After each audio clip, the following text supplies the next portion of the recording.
गुरुर्विष्णु गुरुर्देवो महेश्वरः गुरुर्साक्षात् परब्रह्मः तस्मै श्री गुरुवे नमः। गुरुर्ब्रह्मा गुरुर्विष्णु गुरुर्देवो महेश्वरा गुरुर्साक्षात् परब्रह्म तस्मै श्री गुरुवे नमः।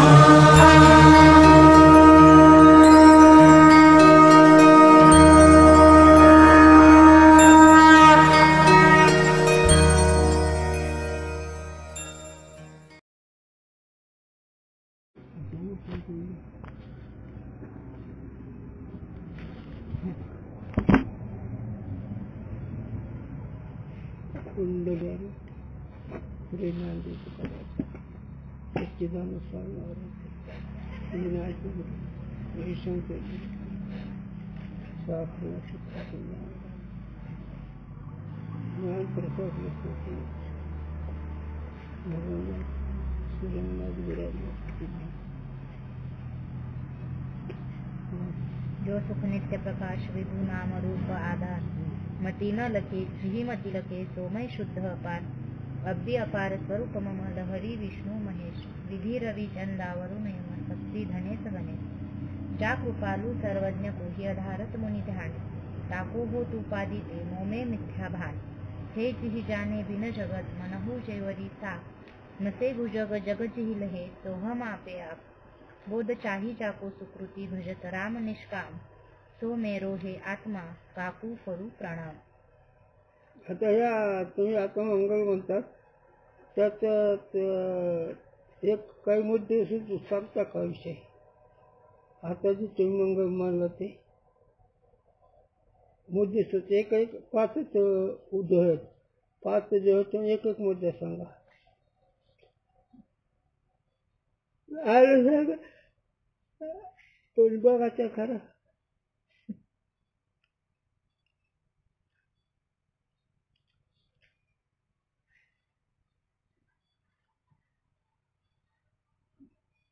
म्हणतो मराठी विचार करून ठेवलाय. पहिला डोळ्यामध्ये पहिला डोळा 5 चरणाचा त्यात वस्तू दाखवली, दुसऱ्यामध्ये ईश्वर दाखवला, तिसऱ्यामध्ये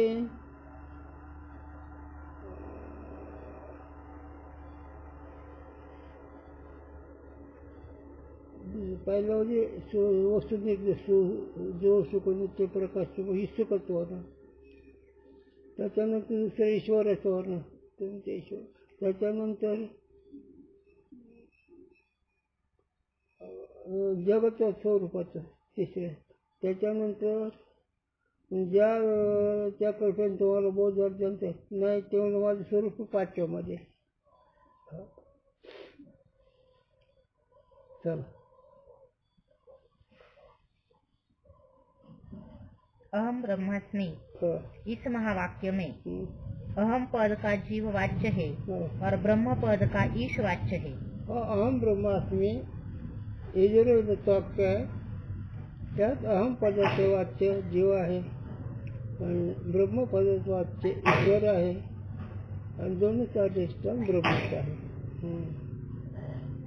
दोनों पदन की चेतन भाग में लक्षण आहे. आणि दोन्ही पदाचा वाचार त्यागून चेतन याचं लक्ष आहे. मैं ब्रह्म हूँ यह वाक्य का मैं ब्रह्म हूँ यह वाक्य का अर्थ है. म्हणून मी ब्रह्म आहे असं ते अहम ब्रह्मास्मि या वाक्याचा अर्थ आहे. प्रज्ञानम आनंद ब्रह्म. प्रज्ञानम ब्रह्म. प्रज्ञानम आता तुम्हाला नाही. प्रज्ञानम ब्रह्म हा ही ऋग्वेदाचं वाक्य आहे. इस महावाक्य में प्रज्ञान पद का जीव वाच्य है, ब्रह्म पद का ईश वाच्य है. आता हे प्रज्ञान ब्रह्म याच्यामध्ये प्रज्ञा हे जीवाचक पद आहे आणि ब्रह्म हे ईश्वरवाचक पद आहे. ईश्वरच ना. हा हो ना. हा चला. हे कोणत्या वेदाचं वाक्य आहे? ऋग्वेदाचं.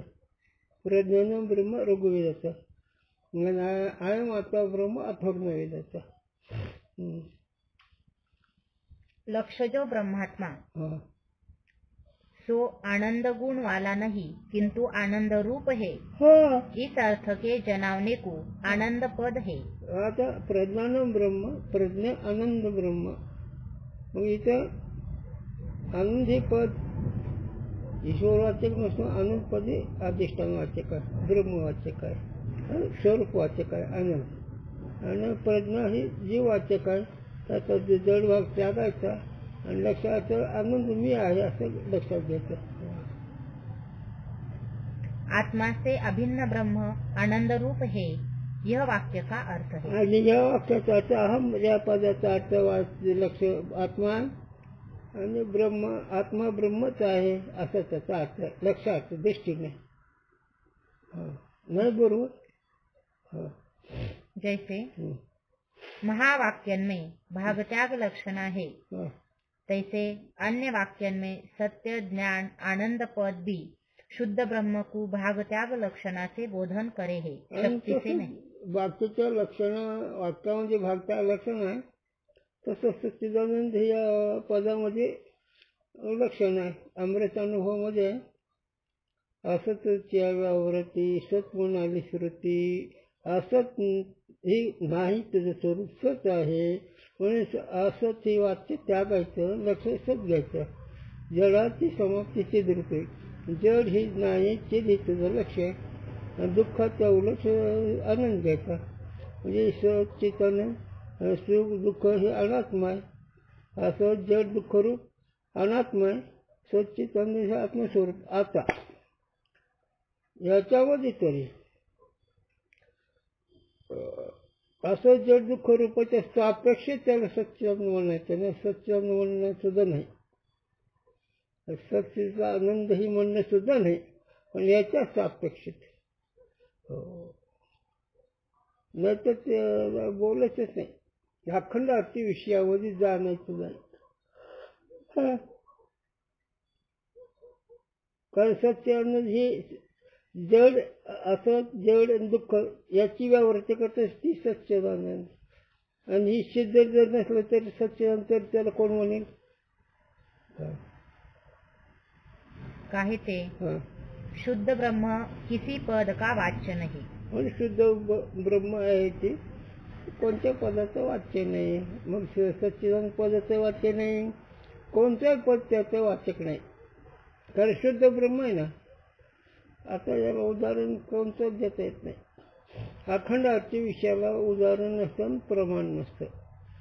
अमृत अनुभव अखंड अर्थी विषय सांगणार आहे आणि त्याला प्रमाणाचा विषय नाही, कोणतं पदही त्याचं नाही त्याला. तसंही चालतं. जाणीव नेणीव भगवंती नाही, अखंड अर्थी विषयाचं चिंतन आहे.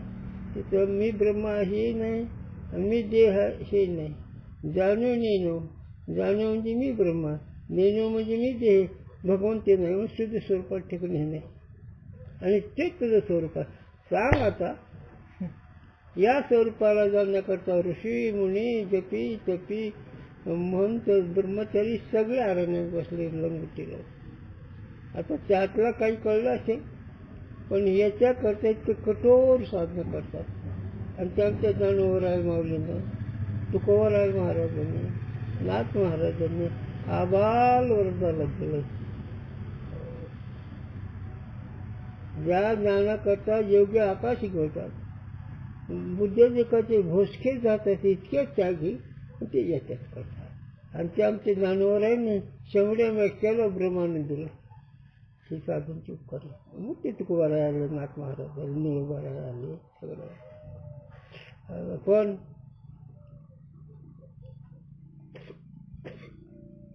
खरी बुद्धी ज्याची सात्विक आहे आणि ईश्वर कृपा झाली त्यालाच परमार्थाचं वर्म करतं. गुरुची कृपा झाल्यावर, ईश्वराची कृपा झाल्यावर त्यालाही कळतं. आता हे तुम्हाला कळणार नाही असं नाही आमचं म्हणणं. ही सेवा कधी झालं अधिकार येतो ना, आता आम्ही तुम्हाला नेहमी म्हणतो आताच ज्ञानेश्वरी मला कळायला लागली. 100 वर्षाचं वर झालं चालू असलं तरी कळत होती, आता या बाजून कळायला लागली. म्हणून तपश्चर्या झाली पाहिजे, नेहमी त्यात चिंतन झालं पाहिजे, म्हणजे होतं. चला मी तिकडे बायकोला म्हणजे बायको विषय सोडत होतो. शुद्ध स्वरूप आहे ते प्रमाणाचा विषय नाही, ते कोणाचं वाच्य नाही. यह सिद्धांत है. गुरुजीने सांगा शब्द कोणाचं वाच्य आहे? शब्द कोणाचं वाच्य आहे? शब्द वाच्य नाही.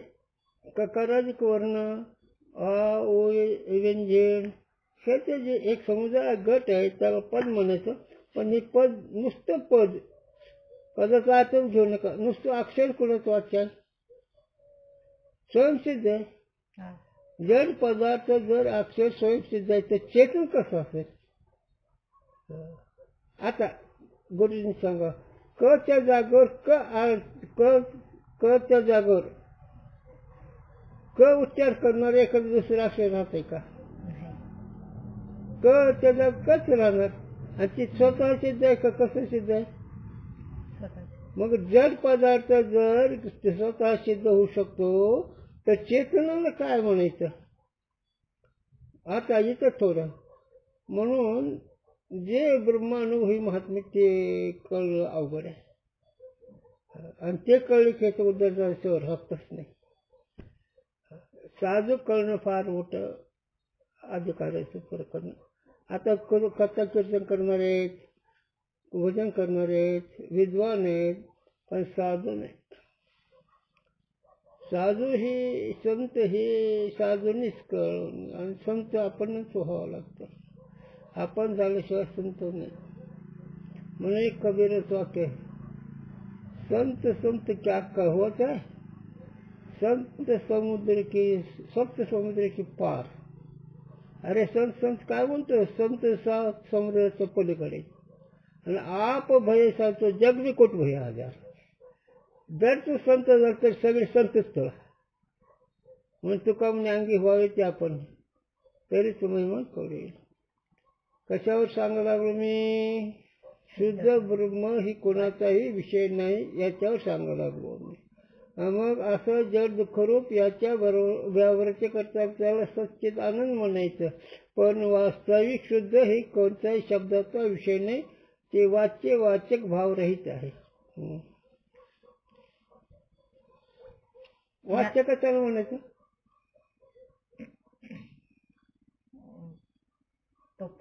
विषय पदार्थ. बस चालतं संपूर्ण. उत्तर द्यायचं चुकीचं बोलणं आणायचं नाही आणि ही घ्यायचं नाही, घबरत नाही घ्यायची. कारण ही तुमच्याकडून उच्चार करून घ्यायचा म्हणजे त्याच्यावर जी अर्थदृष्टी वाढते. त्याच्यावर अर्थदृष्टी वाढल्यानंतर पुन्हा निश्चय होतो की त्याची खूण आहे. आता तुम्हाला येते की नाही येतं आम्हाला माहीत आहे. पण जर तुम्ही बरोबर प्रश्नाचं उत्तर दिलं तर वृत्तीच्या अर्थाचे होतो आणि त्याचा निश्चय बिनचूकपणाने होतो. म्हणून गुरुजी मला सांगायचे लिहून घ्यायचं, लिहिल्यानंतर ते वाचायला लावायचं, वाचायला लावल्यानंतर कळलं का म्हणायचं, कळलं तर विसरू नको म्हणायचं. आणि ते कसं कळलं पुढे विचारायचं. मग ते प्रक्रियेने सांगितलं मग बरोबर आहे म्हणायचे. आणि जर कुठे चुकलं तसं नाही ते असायचं म्हणायचे असायचे. हा चला काय माणसं जेवताना हातात. हो ना, आमची गुरुजी वाहत्याच आहे ती. आम्ही काय झालं 1-2 शब्द आहेत. मी गुरुजी आमच्या चर्चा करीत बसलो. अशी चर्चा दोघांचे खूप आनंदाचे. दत्ता एक होता इतका वेडा त्याला मापच नसतं. आणि मग आम्ही चर्चामध्ये रंगलो दोघं बी. काय विषय होता की पण आत्मतत्वावर खूप बोल. दत्त काही तर गुरुजी बोलले म्हणजे जेवता हाकलाच का टाकत. तसं चिंतनामध्ये प्रपंची बुद्धी कक्षा असते तिकडे येते. चला म्हणून एक तरी सांगतो कोर भजनी विक्षेपतेच्या मरण. तुकोबाराय म्हणतात आमच्या चिंतनामध्ये जर विक्षेप झाला तर तेच आमचा मृत्यू आहे.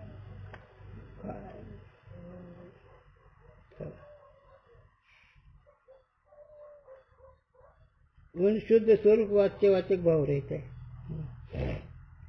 याते सारे पद विशिष्ट के वाचक है और शुद्ध के लक्षक है. हाँ, सारे पद कशाचे वाचक आहेत? विशिष्ट के. शिष्ट विशिष्ट. विशिष्ट. हा, शिष्ट विशिष्ट. विशिष्ट म्हणजे असत सत, जड चीज, दुःख आनंद, सापेक्षित आहे ना.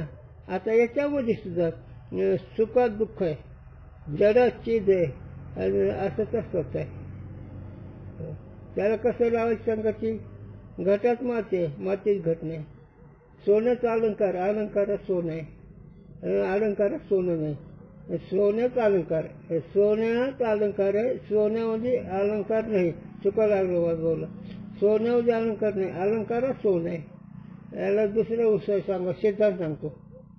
तुमच्यामध्ये देह आहे का तुम्ही देहामध्ये आहेत? आम्ही देहाला. हा, तुमच्यामध्ये देह नाही ना? नाही. का बरं? का देह नाही? देह नाही सांगतो, नको सांगू. देह हे भ्रमाने वाटायला लागलं, देह सिद्ध नाही तर नाही सांगता येणार नाही, नको सांगू, मी सांगतो. देह भ्रमाने वाटायला लागलं, देह नाही तर एक आम्हीच आहेत. मग सौम्य राय आत्मा काकू करू प्रणव. म्हणून प्रपंचाचा आपण आहे, पण आपलाच प्रपंच नाही. गुरुजीने सांगा दुसरा विषय. पाण्यात नाव का नावेत पाणी? पाण्यात नाव, नावेत पाणी असलं तर बुडून. हा, तसंच आहे. मग आता तसं प्रपंचाच आपण का आपलाच प्रपंच? या उपाधी माझी गुप्त चैतन्याचे सर्वगत. मग हे सगळं जग त्रिभुवन त्याच्यामध्ये अस्तित्वाची प्रियने आपण आहेत. नामरूप आपलंच नाही, आणि आपल्याच नामरूप असलं याची खूण काय सांगतो मला? वणी जाऊन वणी त्या चिंतेची ध्यान धारणा करणं करता वणच गेला आणि प्रपंचच मनात यायला लागला. काय उपयोगाचं? मग नाळीत पाणी आलं इथं. चला, मग शुद्ध हे वाचक नाही, कोणत्याही प्रमाणाचा विषय नाही, विशिष्ट ही वाचक आहे. मग सत्वाच्या ठिकाणी असत्वाचा संबंध आलाय, जडा ठिकाणी चिदाचा संबंध आलाय, दुःखाच्या ठिकाणी सुखाचा संबंध आला. ती भ्रमामुळे आला, वास्तविक नाही. वास्तविक तोच यशी शिवला नाही, हा संबंध नाही झाला. काय सिद्धांत वेदन सांगायला कळेल सोपा, झेपाला अधिकार असेल माझ्या नाही. झेपाला अधिकारच लागतो. आणि अधिकारी म्हणजे संसार दुःख दुःखवाला, त्रिविधता ते पोळा, तोच अधिकारी झाला परमार्थ. संसार दुःखाने दुखावला पाहिजे, त्रिविधतापाने पोळला पाहिजे, मग तो अधिकारी. संसार दुःखाने म्हणजे जन्म दुःख वाटलं पाहिजे. आणि आध्यात्मिक आदिभौतिक ही वर्तमान काला दुःख आहे. आध्यात्मिक आदिभौतिक आणि आदिदैविक. आध्यात्मिक मनाचा वार, आदिभौतिक नाग विंच वाघ हे आदिभौतिक चोर व्याघ्राचे. आणि आदिदैविक प्रयत्नाला यश नाही येणं, देव त्याचा क्षोभ असतो. प्रयत्न करतो पण यश काय येत नाही, देव त्याचा क्षोभ आहे. म्हणून देवताची उपासना करावी लागते. व्यावहारिक दृष्ट्यावर का, व्यावहारिक दृष्ट्या देवाची उपासना करावीच लागते, म्हणजे त्याला यश येतं. किंवा येत नाही आली तरी माणूस आत्मसाला पचवतो तरी या शक्तीनं. याचं चिंतन तुम्ही नामदेवरायाची बालक्रीडा वाचा, त्याच्यावर खूप लिहिलं नामदेवरायाने. चला, माया की अपेक्षित सत्यता और चेतन की निरपेक्षित सत्यता मिली हुई सत्य पद का वाच्य है. आलं का नाही? मायाची सत्यता आणि ब्रह्माची सत्यता. मायाच्या सत्यतेचे ते सापेक्षांची सत्य बोलायचं. आता त्याचं खाली येऊ, जग देह खरा आहे का खोटा? खोटा. आता आज केल्यावर ना कळल्यावरच की अगोदर म्हणून ही खरं वाटतं, म्हणून ती सत्य आहे, ही खरं नाही. हे सत वाटते ना. हम्म. आम्ही म्हणत आहेत, आमच्या आजोबा पंजाब कासिया सत्य मानेला संसार, काय केले चार महादेवाचे. कशाला सत्य म्हणतो संसार. जन्मरण भ्रमण आहे का जन्मरण खरं आहे. काय साधेचे विचार वेळे हो, पण काय करा नको वाटत. भ्रमाने जन्मरण वाटायला लागलं आणि ते पुढं खरं वाटायला लागलं भ्रमावर. मग कासिया सत्य मानेला संसार, काय केले चार माझ्यामध्ये. साऱ्या समाजाचे गुरु चावटपणा सांगावा. हे माझं ते माझी चावटपणा म्हणायचे. ते त्यांचं बोलणं का गुरूंचं ऐकलं सांगतो आम्ही. मुद्दाम बोलत नाही आम्ही. सत्य गुरुचं सगळं बोलतो. ते आता त्यात तुमचा काळजावरून बोलायला लागलो. का इतकं उघड भाषा सांगा गुरुजींनी. त्या एक रावण शास्त्री होते बीडचे. तर ते म्हणले तुकोबारायच्या वाणीचा वेद झाला सोप्या भाषेत, पण त्यातून त्या वेदाला वाटलं नाही जर तुकोबारायची भाषा अवघड आहे म्हणून तुकोबारायचे वाणी सोप्या रूपाने गुरुच्या वाणीत आले. म्हणजे वेद सोप्या शब्दात गुरुच्या वाणीत आले असं तरी सांगा. मांजर उंदराकडे गेलो काय होतं, उंदीर मांजराकडे गेलो काय होतं. गुरूंचं उदाहरण आहे. उंदीर मांजराकडे तरी उंदीर मांजरच होतं आणि मांजर उंदराकडे तरी उंदीर मांजरच होतं. मांजर आहे त्या जागेवरच आहे. तसं ब्रह्माकडे जीव गेला तो ब्रह्मच आहे आणि नाही गेला तरी ब्रह्मच आहे. का ना कुत्रा मांजर दृष्टांत. मांजर कधी बदललं का. उंदीर बदललं खाल्लं ते मांजर होईल आणि जोपर्यंत खात नाही उंदीर मांजर भेट होत नाही तोपर्यंत जीव जसा आहे. उंदीर म्हणजे जीव आहे. काय उदाहरण केवढं कळायला पाहिजे. याचा विचार कळायचं का मातीच बोंब आहे.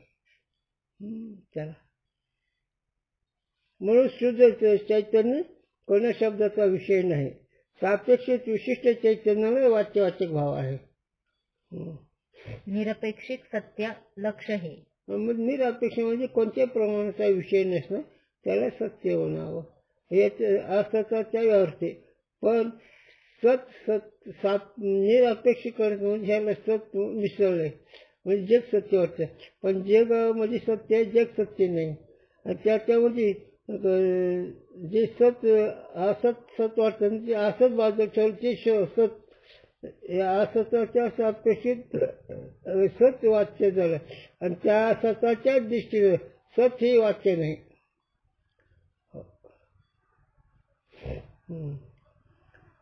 बुद्धि वृत्ति रूप ज्ञान और स्वयं प्रकाश ज्ञान दोनों मिले तो ज्ञान पद का वाच्य और स्वयं प्रकाश भाग लक्ष्य. हा ऐकले.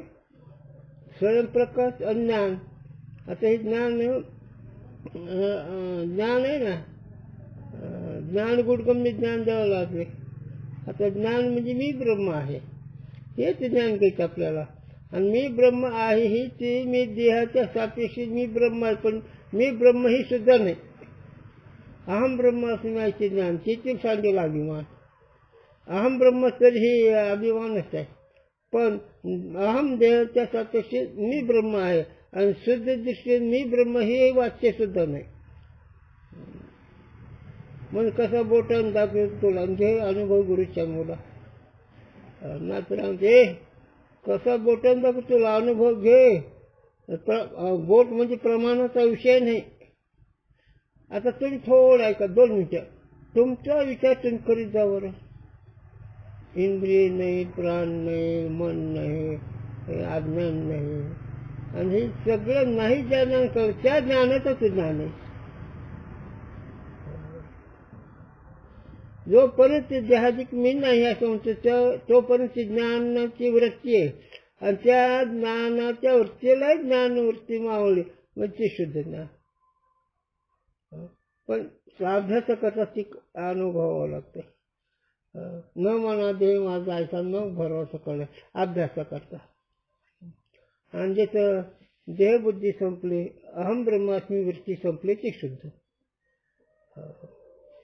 शुद्धला सापेक्षित बोलायचं, प्रत्यक्ष शुद्ध नाही. प्रत्यक्ष शुद्ध होतच आहे. सूर्याचा प्रकाश सूर्याला विषय आहे का? सूर्याचा प्रकाश सूर्याला विषय करतो का सूर्य सूर्याच्या प्रकाशाला विषय करतो?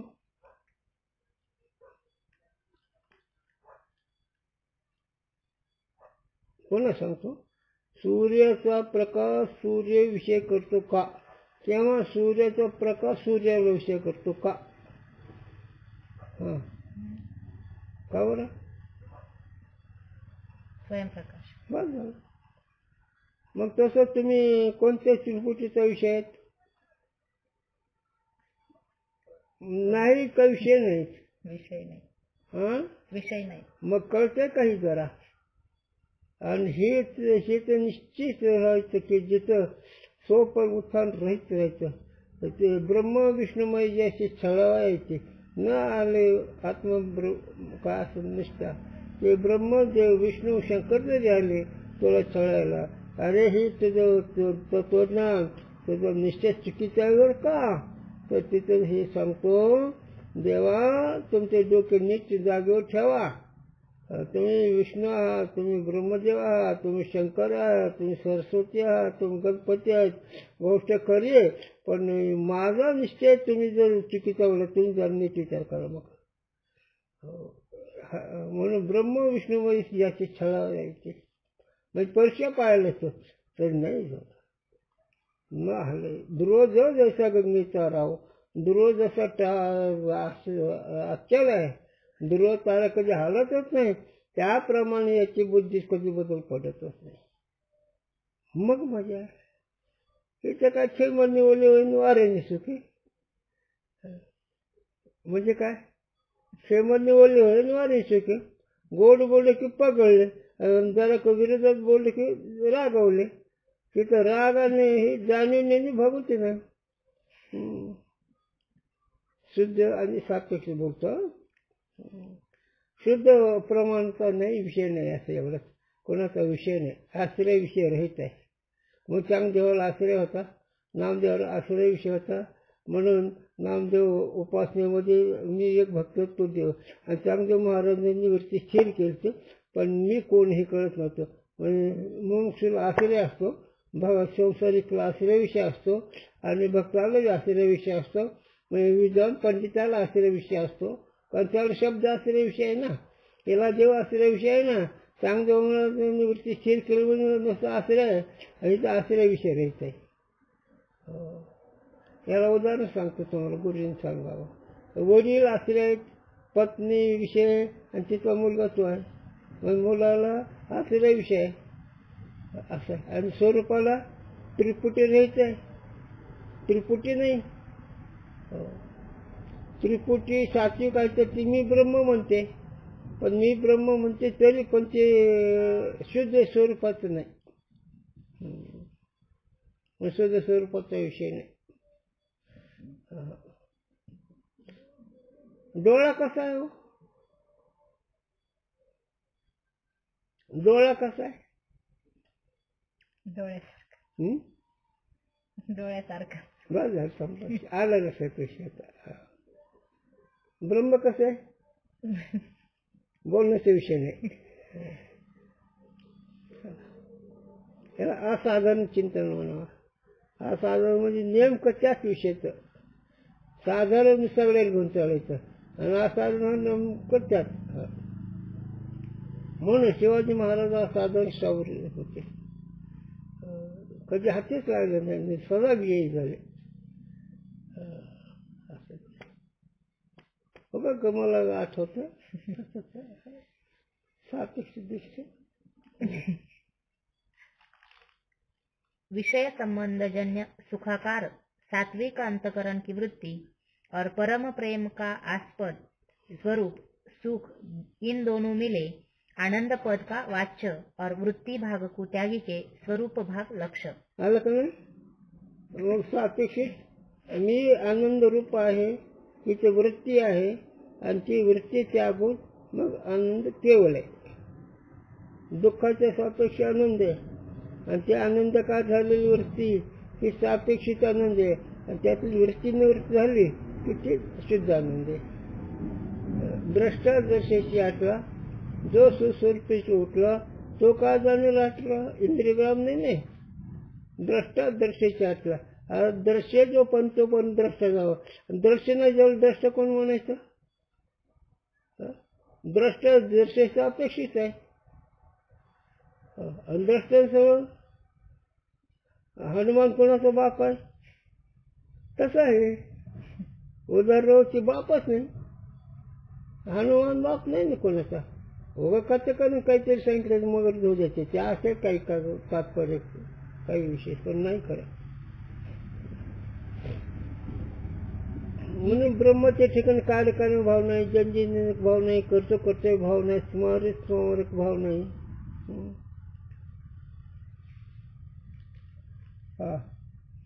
इस रीति से सर्व पदन की शुद्ध में लक्षणा संक्षेप शारीरिक में प्रतिपादन करें. अशा रीतीनं शुद्ध चैतन्य लक्ष्य आहे आणि सापेक्षताचे वाच्य आहे, वाच्य रहित ते आहे. नाद बिंदू कलातीतम तस्मै श्री गुरुवे नमः. चैतन्यम शाश्वतम शांतम योमातीतम निरंजनम. नाद बिंदू कलातीतम तस्मै श्री गुरुवे नमः. योमातीतमच आकाशाच्या आकाशाच्या पलीकडे. नाद म्हणजे अनहद ध्वनी शब्द याच्या पलीकडे आहे. म्हणून परेवणी परेवाई खरेवी दोरी, दुरीवणी दुरी ब्रह्म आहे. तेच काही कळ सांगते रूपा व्यर्थ भरून बाप करत. आकाशाचे फळ चित्रीय नराशी किंवा प्राप्त आहे. आकाशाचे फळ चित्र्याचं नर. चित्रातला एक माणूस आणि आकाशात फळ आणायला गेला. काय काय हे अभंग मी म्हणलं होतं तुमचं वाटलं कीर्तन करा. हे गुरुजी खूप चिंतन सांगते होते. हे चिंतन भगवान बाबाच्या मठात केलं या अभंगावर कीर्तन गुरुजींनी. परेवणी परेवाई खरी नाही दुरी, दुरेवणी दुरी ब्रह्म आहे. तेच केवी कळ सांग देव रूपा व्यर्थ भ्रम बाप करतो. मी देव मी देव मी देव भ्रमच झाला. चला सापे विषय बरोबर चालतो ना. संपला आता विषय. पुंडलिक आपल्याला का पुंडलिक. आता अर्थ संग्रह. हा उक्त अर्थ संग्रह कवित्व आहे आता. हो हो म्हणजे मुक्त म्हणजे मागचा झालेला अर्थ त्याचं कवित्व. आणि हे जरा सावध रीतीनं असलं म्हणजे खूप मजा येईल रे. आता ही विक्षेप आहे पण विक्षेपामध्ये सावध राहावं. कारण गुरुने सांगितलं युद्धामध्ये सावध राहिलं तर तो युद्धाचा मार काढणार नाही. तसं प्रपंचित तुम्हाला युद्ध आहे. तुकोबाराय म्हणते रात्रंदिवस आम्हा युद्धाचा प्रसंग आंतरबाह्य जग आणि मन. काय म्हणलं मी आता. रात्रंदिवस आम्हा युद्धाचा प्रसंग आंतर मन बाह्य जग. बाहेर जगाला तोंड द्यायचं आणि मनाला आवरायचं. हे खरं सूर आहे इथं. रात्रंदिवस आम्हा युद्धाचा प्रसंग म्हणजे बाकीचं टाळायचं ना. टाळणं म्हणजे शिव विजय होणं. मनाचा मार टाळायचा, जगाचा शब्द टाळायचा, जगाचे काही अनुकूल प्रतिकूल विशेष टाकायचे, मनाचे अनुकूल प्रतिकूल संकल्प टाकायचं. आता रात्रंदिवस कधी करू दिवस आहे का असं पण रात्री रात्री काय भान तुम्हाला. दिवसात झालं व्यवहार जागृत असतो पण रात्रीचं काय तिथं रात्र दिवस लिहिलं ना. स्वप्न म्हणलं तर चालेल.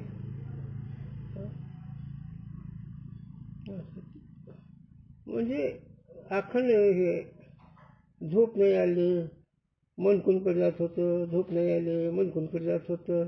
रात्रंदिवस लयशील होतो पण झोपच नाही आलं. रात्रंदिवस दिवसाचं नाही. मग दिवसाचं काय बोलायचं कामच आहे.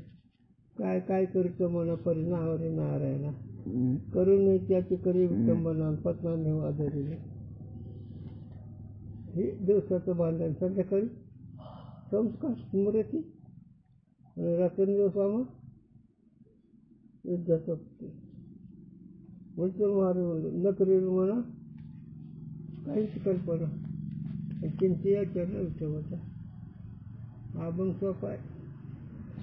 शब्द अर्थ कळतो पण कल्पना किती नाही शकत कोणाचं होतं ते ऐकून कमी होतं.